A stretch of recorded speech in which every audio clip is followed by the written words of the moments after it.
What's up, my guys, and welcome to the channel. Now, in today's video, I'm going to be talking about the Quest 2 and what I would consider to be the upgrade path for the Quest 2.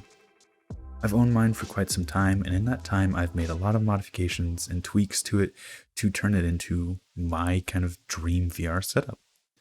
So for a lot of people who are coming into VR, and especially coming in with the Quest 2, I want to suggest some things that you can do to really improve your experience. And for this video, I'm assuming that you either already have a Quest 2, you've already chosen to get a Quest 2, or you know someone who has a Quest 2 that maybe you're looking for some gift ideas. I'm not here to convince you the Quest 2 is an amazing headset or that's the headset you should choose. This video is going to be focusing on the upgrades you can do for the headset once you have it. Another thing is, all of the products I'm going to be discussing in this video are not sponsored anyway. I'm getting no money, no affiliates, none of that. If I discuss a product specifically, it's because I have it, I've used it, and I know it works. And one other thing, actually two other things. One, the microphone quality. No, I have not upgraded the mic on my Quest 2. I'm still using the stock Quest 2 mic. However, for the sake of this video and for the sake of quality, I am not using that mic. I'm actually using a big boom mic, so that's why the audio quality is what it is. And I don't want you to think that this is what the Quest 2 sounds like whatsoever. Doesn't. Good mic, not amazing.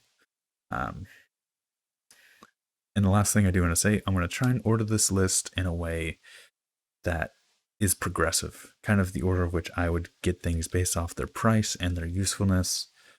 And there is a bit of a separation between Standalone and PCVR.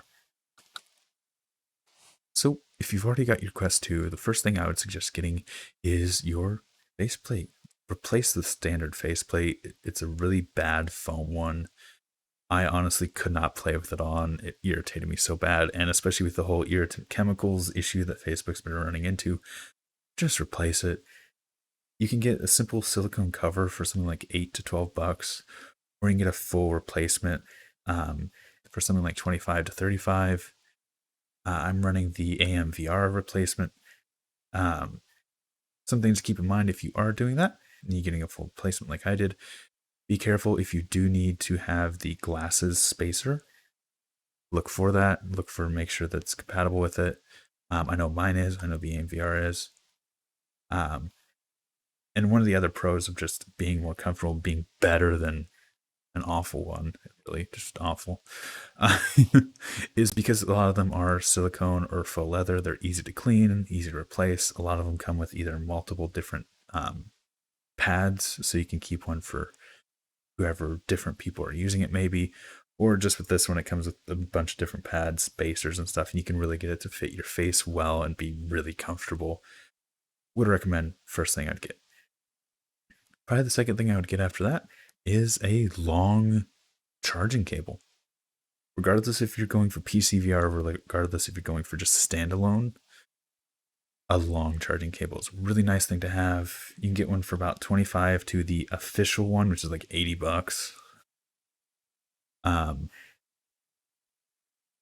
If you're running it for PCVR, make sure you get the right one. I did not get the right one. I got a USB-C to USB-C, even though my computer does not have any USB-C cables.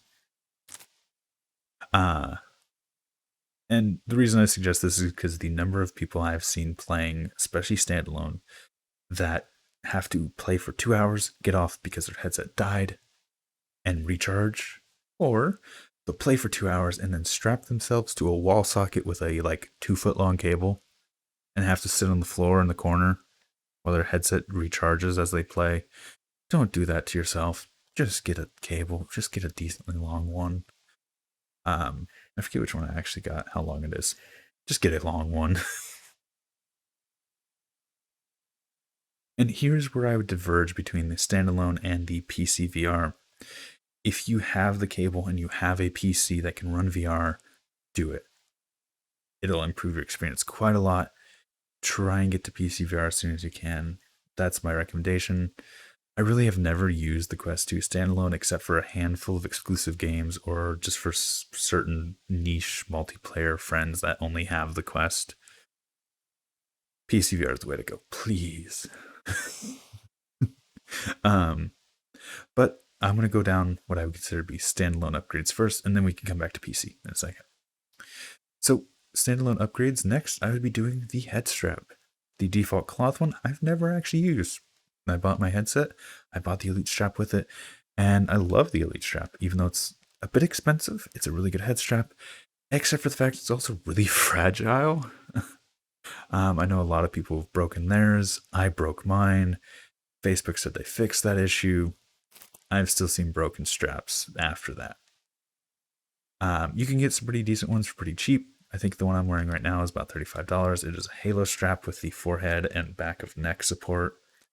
I will be posting a link for this one in the description no matter what, because I have seen some really cheap and really shady head straps out there, including, quick little side note story, I got a head strap before this one. It was awful. I reviewed it as such on Amazon. I then was proceeded to be bribed, or tried to be bribed. Fun story. Head strap, be cautious. I want to put one down in the description that I know works and I know is worth the money. The Elite strap's also pretty good if you're willing to take on the risk of it snapping. But yeah, this is the only upgrade where I'm like, be a little cautious. Please be a little cautious. The next two kind of go hand in hand. Is one, headphones. I wouldn't really recommend having the big over-ear headphones. One issue I have with those is one, you have to take them off and then your VR headset off. It's clunky, it's cumbersome. If you have to do that every time you get into VR, you're not going to play VR as much. And for me personally, I think it's also more comfortable to have the in-ear earbuds in for VR use. It's cheap set, $8, $10, $15. I wouldn't go too fancy. With that, I would also suggest trying to find yourself some little adhesive cable management clips or some Velcro cable management ties to permanently fix the earbuds to your headset. Good, really nice thing with it is when you take off your headset, the earbuds just kind of pop out of your ears. Really easy to get on and off. It's just a really nice quality of life. Not only are you not blaring your music out the speakers, but it will improve your audio quality in general. Going with wired, if you're doing PCVR, wireless sucks because of latency issues, and I'm not even sure if you can connect wireless to your headset. So yeah, cheap pair of wired earbuds. Way to go. Attach them to the headset permanently. Amazing. And with that, around the same time, I would look for getting some AA rechargeable batteries. About $14 for a little 4-pack. You want at least 4. That way you can have 2 in your controllers, 2 recharging, and you just rotate those out every couple of days. You're not going through wasting batteries, constantly buying them. Buy it once. It'll last a long time. With rechargeables, I know some people say you have to get the 1.25 volt instead of the 1.2. I have 1.2 volt Rayovacs. They work. I'm not having any issues with them. So, yeah. And I believe the next thing on our list, battery pack. Battery pack's going to be about $25, give or take. And I would recommend trying to stick around 10,000 milliamp hour batteries or less, really. I would say a 10,000 milliamp hour battery is going to give you another like 5 to 10 more hours. It's more time than most people are going to spend in VR anyway. But like for me, I'm running a 20,000 milliamp. Yes, I know. I said don't do it. Don't do it. It's really heavy, and especially if you're playing something that's active like Beat Saber, you're really going to feel that way. It's going to be really uncomfortable. Stay around 10,000 milliamp hours or less. And for me, trying to attach it as far back and as low down as you can. So mine's at the base of my neck. Using the cable management clips and the Velcro ties I discussed earlier. You can get dedicated mounts, but if you've already bought those, like I suggested earlier, they're really good. Not only just for VR stuff, for just random stuff, having those clips around is really nice. with the battery, attach it as far back and as low as possible. If you attach it up high, you're going to be top heavy. It's going to be bad. Yeah. One other random thing to try and look out for is try and make sure the battery can charge pass through. What I mean by that is when you plug in the battery, make sure it can still power things while it's plugged in itself, charging. Because my 10,000 milliamp hour battery can do that. It's really nice because even though it's not as long a lifetime, when it dies, I can just plug it in with the cable, my long cable, and charge my headset and my battery. With my big battery, when it dies, I have to unplug the battery and plug the headset in, which is annoying and also causes a bit of a weird issue with the Quest 2. Even though in the settings you can turn off the like power wake feature, whatever it's called, a lot of the times whenever I plug in my big battery and it stops putting power to the Quest decides it's going to turn itself on. Issue I've had with the Quest, even though I've turned that setting off. Whenever you disconnect the power, aka when you plug in a battery that's a little janky, it turns the headset on and that kills its own battery. I feel like I'm really rambling here. And the last upgrade I would probably make if you're running standalone is getting some nice VR grips. I'm running Kiwi pair that have the nice hand strap over the back. That way I don't have to hold the controllers. This I believe is like the V3 Elites or whatever. What I would at least look out for is having the little battery cover. Because with these Quest controllers, you do have to replace the battery every once in a while, and you don't want to have to take off the entire cover to get to the battery. With these, you just take it off. There's a little flap you flip open, replace the battery. Done. Nice. And with these, like the Elites or whatever, you also have a little button you pull, and it releases the tension on your hand. And you slip it in and out. Once you get your hand in and comfortable, you pull a little string. It's a lot like the index controllers. Have you ever seen the index controllers? Pretty much the same thing. Really nice, really comfortable. These straps will set you back about $42. Part of the reason I'm saying the price is it's one, just to let you guys know, based off what I've seen and what I've paid, this is what it's going to cost, as well as kind of for a budget option. Like, yeah, some of the headsets out there are really nice, like the Index, but a lot of these things, you can get the Quest and all of these upgrades for less than the Index. Just throwing that out there. Now, that's really all of the upgrades I'd make for standalone VR. Everything else I'm going to be discussing is for PCVR. Now, like I said earlier, about the same time you get a cable, I would try and look into PCVR. If you already have a PC that can run VR, do it. If you have to buy a PC, you have to wait, that's fine. But I would recommend trying to aim for PCVR just because of how much it'll improve the experience, improve the game library, improve the utilities, everything.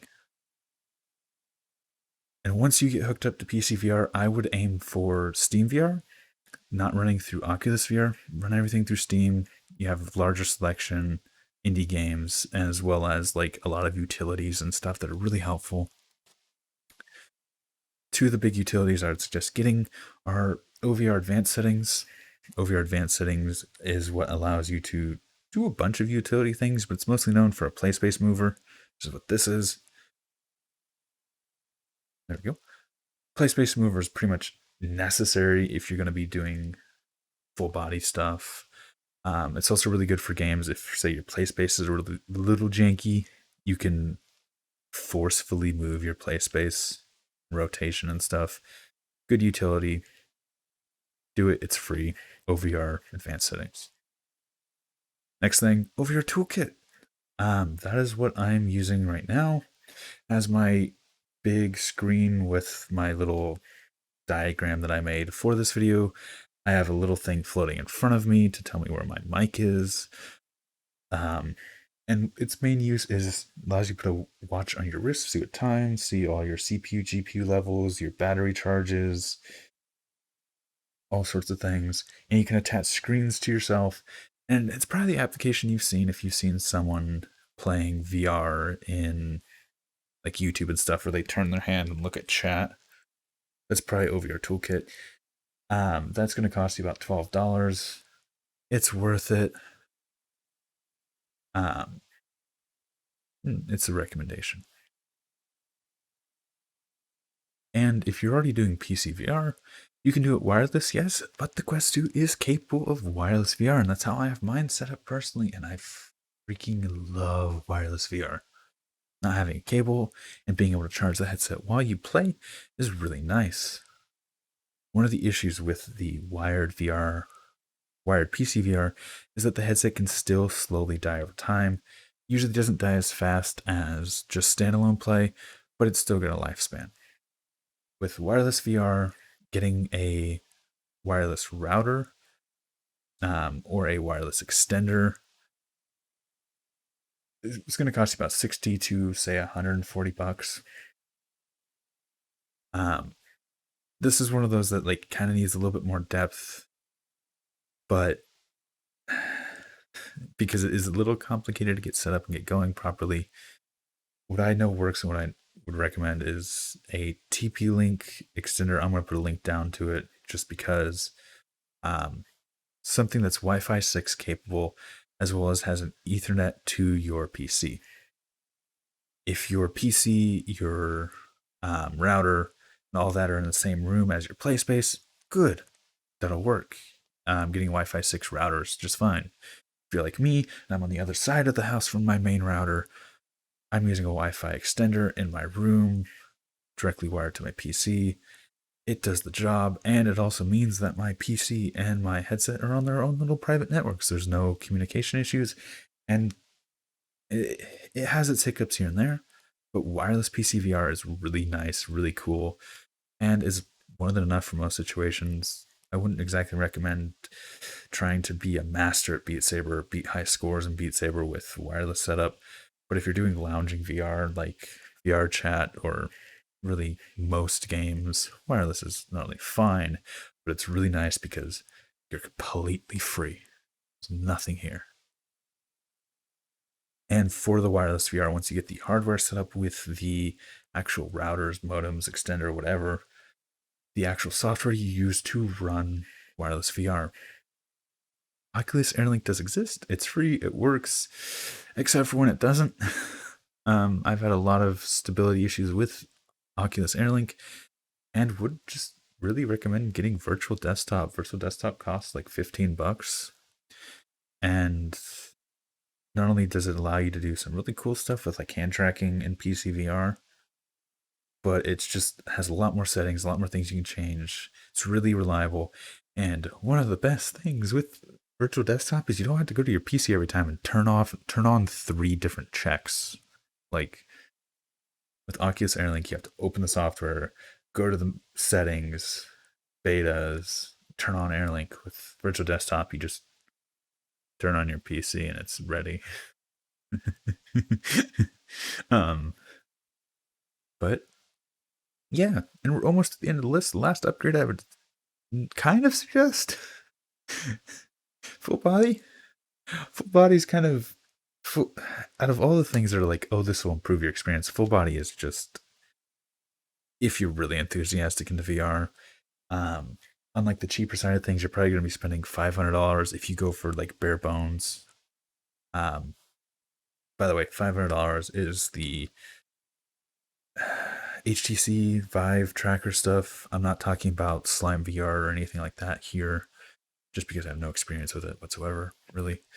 But on the cheap side of those laser-based trackers, about $500. On the more expensive, $900 ish. I've not really played many games that really utilize it. VR Chat's really the only one I know where you can actually like have feet. And it's not really the most useful thing. It's just neat. And if neat is enough for about $1,000 purchase, I guess you can do full body. I guess part of the reason I put this in the list is I wouldn't really recommend it as an upgrade, but it is, hey, you can run a Quest 2 full body if you do want to upgrade to that eventually. With that being said, I think that's really it. I probably missed something. I probably forgot something. By the time I'm editing this, I'll remember it and then not have it in the video. But with that being said, I think that's about it. I hope this video was educational in some way, shape, or form. Gave you some ideas on how you can improve your own headset, or maybe gave you an idea for a gift for someone you know who has a headset. Hey, um, I'm going to end this episode here. This recording took me way too many tries to do, way too long. Holy fuck. So what I'm going to do is I'm going to say thanks for stopping by, thanks for sticking around, and until next time, peace. And then we're going to roll a bunch of bloopers where I just smack my mic for like half an hour. Today's video is going to be discussing the Quest 2. Shit. Of what I would consider to be fucking... My mic is right here.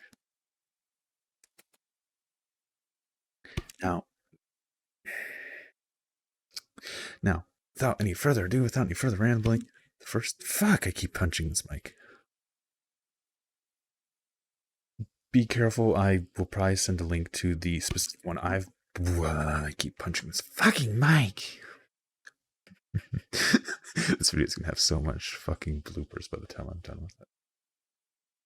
I need to like put something here. How can I put something here?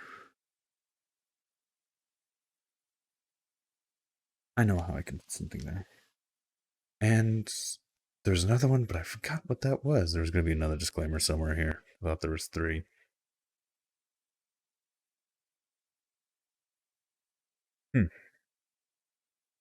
Oh well, I guess it doesn't matter if I forgot it.